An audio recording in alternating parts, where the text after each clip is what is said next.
안녕하세요. 차이디입니다. 여러분, 내일이 바로 구정입니다. 그런데 오늘 이렇게 제가 예정에도 없이 갑자기 카메라를 켜게 됐어요. 생각을 해보니까 차이티 중국어 채널에서 춘절에 관련된 영상을 올린 적이 없는 것 같더라고요. 그래서 이번 기회에 여러분들하고 중국인들의 춘절 풍습에 대해서 간단하게 이야기를 나눠보면 재밌겠다 싶은 생각이 들어서 호다닥 화장을 하고 카메라를 한번 켜봤는데요. 사실 중국 사람들의 춘절 풍습이라고 하나로 묶어서 이야기하기에는 정말 지역마다, 민족마다, 가정마다 각기 다른 풍습을 가지고 있는 경우가 많기 때문에 조금 어려움이 있는 것 같아요. 그런데 그럼에도 불구하고 대다수의, 100%는 아닙니다. 대다수의 중국 사람들이 공통적으로 지키는 풍습은 분명히 있기 때문에 이거에 대해서 우리가 알아보는 거는 의미가 있겠다 싶은 생각이 들어서 제가 가장 중요한 것들로만 뽑아왔으니까요. 하나씩 같이 한번 살펴보도록 할게요. 자, 춘절하면은 가장 먼저 떠오르는 게 뭐예요, 여러분? 바로 이 빨간색이죠. 맞습니다. 제가 맞춰 입고 왔어요. 귀걸이도 이렇게 황금색으로. 네, 자, 첫 번째로 여러분들에게 알려드릴 풍습은 바로 티에 춘리엔입니다. 티에라는 거는 붙이다라는 뜻이고요. 춘리엔이라는 거는 춘련이라고 하는데요. 이거는 춘절에 붙이는 또일리엔하고 헝피를 뜻하는 겁니다. 네, 그 안에는 다양하게 복이 들어올 수 있는 좋은 글귀들이 적혀 있는 거죠. 사실 또일리엔하고 헝피 같은 경우에는요, 춘절이 아닐 때도 붙일 수 있어요. 다양한 시나 여러 구절들을 적어서 붙일 수 있는 건데 이때는 하얀 색깔 종이에 써도 되지만 춘절에 붙이는 또일리엔과 헝피, 그러니까 춘리엔 같은 경우에는 반드시 빨간 종이에 적어야 합니다. 네. 자, 그리고 이 또일리엔에 샹리엔하고 시아리엔이 있잖아요. 샹리엔은 보통 오른쪽에 붙이고요. 시아리엔은 보통 왼쪽에 붙입니다. 그런데 요즘에는 이렇게 엄격하게 지키지는 않는 걸로 알고 있어요. 그런데 기본적으로는 이 순서에 맞춰서 붙인다라는 거 여러분이 알고 계시면 좋을 것 같고, 자, 그리고 제가 여기에서 재밌는 거 하나 알려드리도록 할게요. 여러분들이 또일리엔을 봤을 때 어떤 게 샹리엔이고 어떤 게 시아리엔인지 모르겠다라고 하신다면은 맨 마지막 글자를 보시면 됩니다. 맨 마지막 글자가 삼성 혹은 사성을 가진 글자일 경우에는 그게 바로 샹리엔이고요. 마지막 글자가 일성 혹은 이성을 가진 글자일 경우에는 그게 바로 시아리엔인 거예요. 그런데 이것 역시도 예전에 정해진 규칙이기 때문에 지금은 비교적 자유롭다라고 생각을 해주시면 됩니다. 그리고 두 번째 춘절 풍습. 자, 우리가 티의 춘리엔을 봤으면 빼먹을 수 없는 게 있죠. 바로 티의 fu즈입니다. 네, 티에 붙이다 fu즈, 복자가 되겠죠. 그리고 똑바로 붙이는 것보다는 중국인들은 복자를 어떻게 붙인다고요? 많은 분들이 알고 계실 것 같아요. 이거는 거꾸로 붙이죠. 왜냐면은 거꾸로 하다라는 의미를 가진 한자가 따오인데 도착하다라는 의미를 가진 한자 역시도 따오이기 때문에 복자를 거꾸로 붙이면은 복이 도달한다라고 해서 거꾸로 많이 붙이죠. 이것도 알고 계시겠지만 해놓을 수 없기 때문에 추가해서 같이 더해두도록 할게요. 자, 그리고 이어서 세 번째 춘절 풍습도 붙이는 겁니다, 여러분. 티에 청화인데요. 티에라는 거는 역시나 붙이다라는 뜻이고요.窗화라는 거는 창문에 붙이는 종이 장식품이다라고 생각을 해주시면 될 것 같아요. 네, 빨간 색깔 종이를 오리거나 아니면 이렇게 이제 파낸다고 할까요? 판에서 다양한 문양을 만들어서 창문에 붙여서 장식을 하는 건데요. 이거는 대부분이 이제 원형이 많아요. 근데 원형 말고도 정말 다양한 문양을 만들어서 붙일 수가 있습니다. 네, 중국의 지엔즈리 굉장히 유명하잖아요. 그 일종이라고 보셔도 괜찮습니다. 그리고 여기에서 한 가지를 더한다라고 한다면은 화덩롱이 될 수가 있는데요.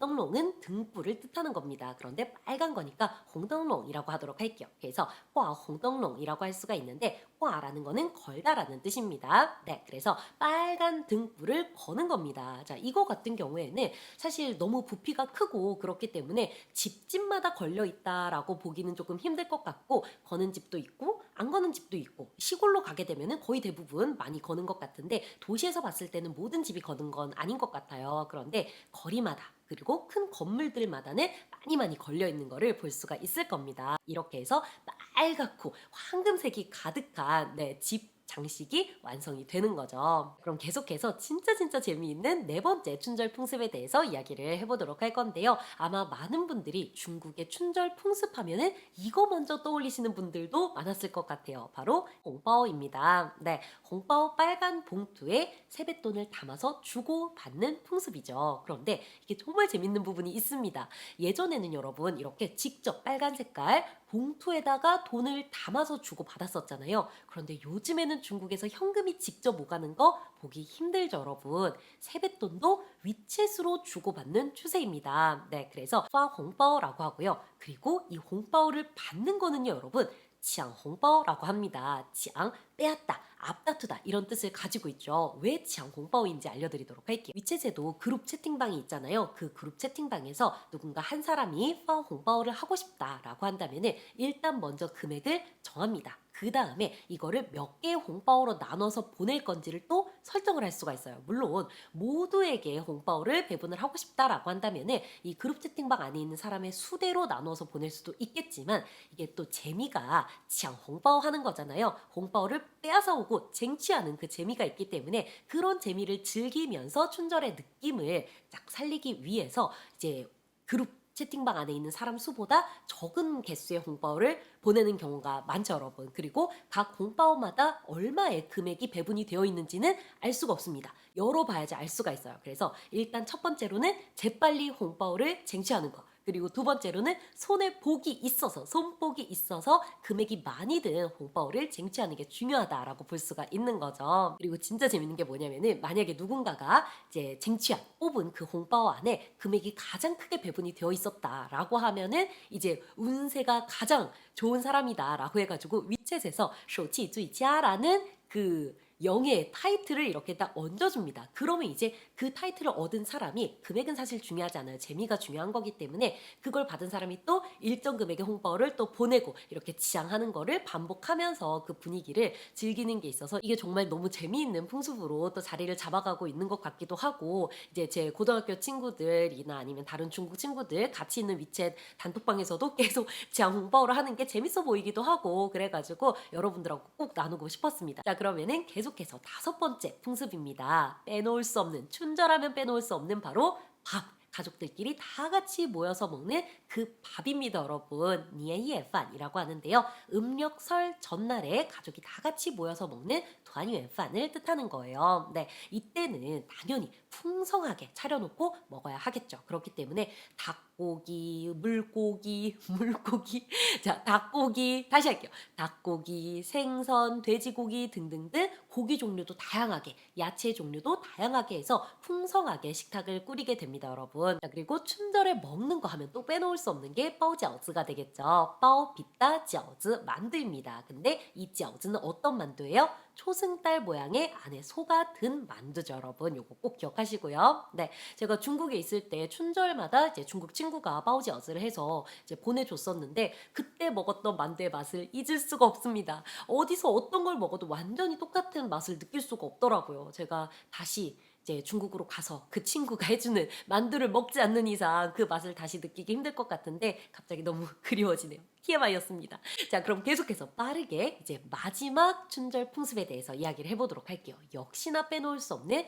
팡비엔파오입니다, 여러분. 네, 여기서 팡은요 터뜨리다라고 해석을 해주시면 되고 비엔파오는 폭죽이라고 봐주시면 되는데요. 바닥에다 이렇게 쫙 깔아놓고 타타타타타 큰 소리를 내면서 터지는 폭죽이에요. 정말 소리를 여러분 직접 들어보시면 알겠지만 네, 진짜 귀신이 도망가지 않고는 못 베깁니다. 제가 진짜 갓 중국에 갔을 때 이 팡비엔파오 하는 소리를 듣고 진짜 전쟁 난 줄 알고 깜짝 놀라갖고 창밖을 봤던 그 기억이 아직까지도 생생해요. 네, 자, 그리고 팡옌화일 수도 있는데요. 옌화라는 거는 우리가 알고 있는 그 아름다운 불꽃을 뜻하는 겁니다. 그래서 불꽃놀이 하는 거를 팡옌화라고 하고요. 네, 근데 아마 많은 분들이 알고 계실 것 같아요. 지금은 이제 중국에서 팡비엔파오 하는 것과 팡옌화 하는 것이 안전과 환경상의 이유로 금지가 되고 있기는 합니다. 그런데 금지가 되고 있기는 하지만 아직도 옛날처럼 이렇게 정말 모든 곳에 다 그렇게 한다라고는 보기가 어렵겠지만 그래도 여전히 아직까지도 터뜨리고 있기는 해요. 그리고